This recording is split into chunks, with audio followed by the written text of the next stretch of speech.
What's up, everybody? It's Thegoal60 here for Monday, July the 22nd, 2019. So on Friday, I had a video where I gave out a couple official plays, gave out a handful of unofficial plays, talked about even 3 potential revenge plays that didn't make it through to RPI.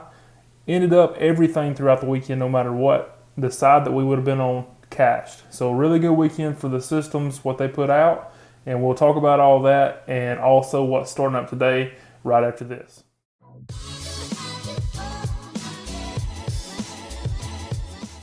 Alright, so like I said, over the weekend, everything really did well for us.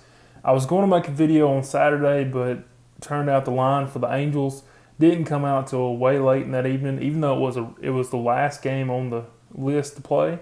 But I just didn't feel like doing one that evening, therefore we didn't do a video on Saturday or Sunday. Everything cashed, so it was a really good weekend like I talked about in the intro. Everything from plays that we were going on official to unofficial plays, even to plays that we had talked about missed it due to RPI, but the team that was ahead was there. Potential revenge plays, the teams that were looking to be on revenge, they all cashed. Everything cashed. It was fun to watch, fun to see. Hopefully it can continue doing that, and we'll talk about everything that's starting up today and, you know, the plays that we did pick up. Now, we'll start off with the revenge plays where we did actually pick up a revenge play today. We started off with 3 series that were potential, and the first one did make it. So Cincinnati and Milwaukee.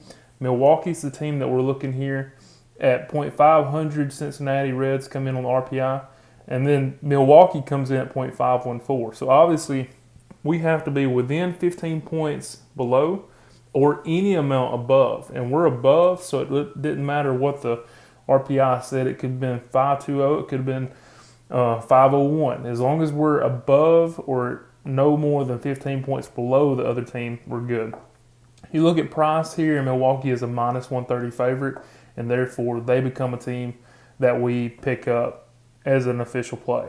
Now, if you look back, this series actually happened a couple weeks ago. I believe it happened right before the All-Star break, and this was a 4-game series. So this is something that's happened rare as far as this season goes. We actually had a lot more of it last season.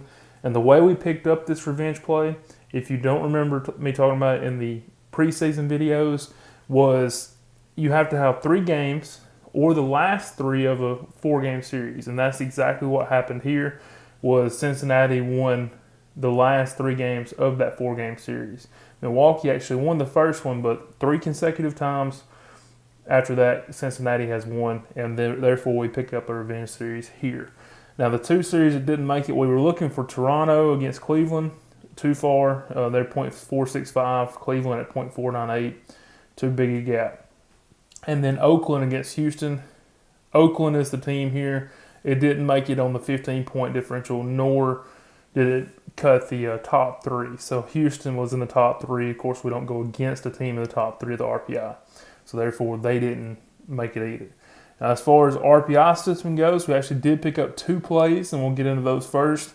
Boston and Tampa Bay. Boston at .494. The Rays at home here today at .516. This is going to be around a pick'em. Some places don't have it up yet, but the only 2 lines I've seen that had it somewhere around a pick'em. So, you know, go with that. I feel like that's going to be the price. It should be out this morning. If they've already got a couple books that's got to line up, I don't know how that works exactly. I don't think, you know, only 2 or 3 people are setting lines for everybody, but I do think that they kind of watch each other. And when somebody sets a line, if they're way off, they may make an adjustment. They may not have the exact same line, but they're going to have something closer because they don't want a lot of people trying to middle the 2. And therefore, take around a pick 'em there.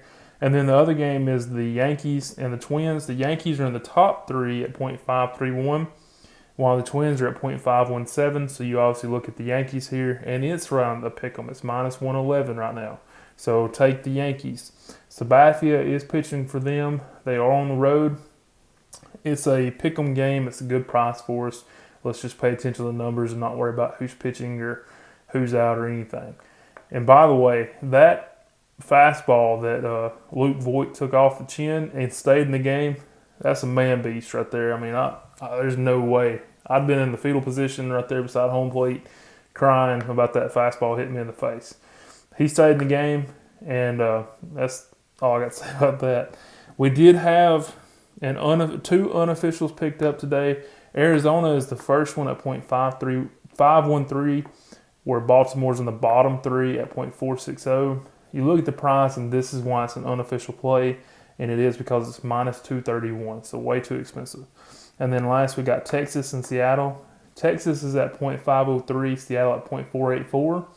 You look at the line, Texas is actually an underdog, and this one barely missed the cutoff. On the run line, it was minus 163. If you guys feel like pulling the trigger there, I would not blame you at all. It just, that's, I try to stay around minus 150. We've talked about this several times, but I'll go up all the way to 160, but at some point you've got to have a cutoff. And that is it for me. So that is right on the edge. If you guys see a better price and you go with it, it definitely lined up for it, and you're getting plus 1.5 runs.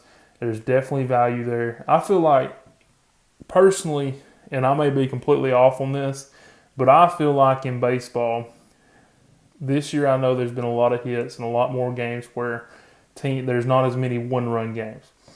But overall, in the history of baseball, I feel like any time that you're getting a run and a half, there is value there. Just simply blindly going in, looking at the fact that how many games over the course of history, like I said, this year and really last year, the ball's flying a lot more scoring. You're not going to have as many one-run games. But just talking about the overall picture of Major League Baseball, one-run games are not something that is rare. That used to happen all the time. That was very frequent. And anytime you've got 1.5 runs, there's value there. Now you look at the price, and there may take a little bit of that away.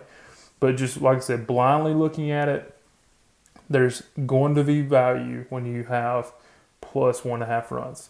But that's all I'm going to say about it. That's everything I've got. Now, right after I get done talking on these days where we have official plays starting up, if you haven't noticed, I put those on the screen. That way you don't have to go back and rewind and stop, start, and everything. You can just, right after I get done talking, right before the exit part of this video, there will be a screen pop up, and it's got the official plays listed. That keeps it a little easier. I've been doing that for a while.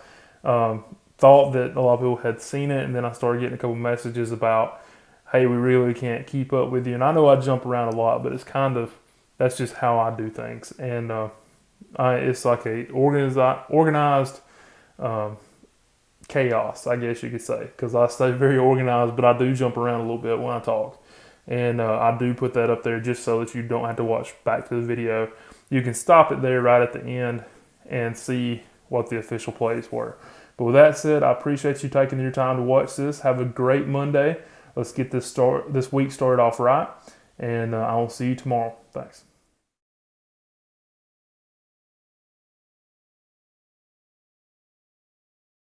60% of the time, it works every time.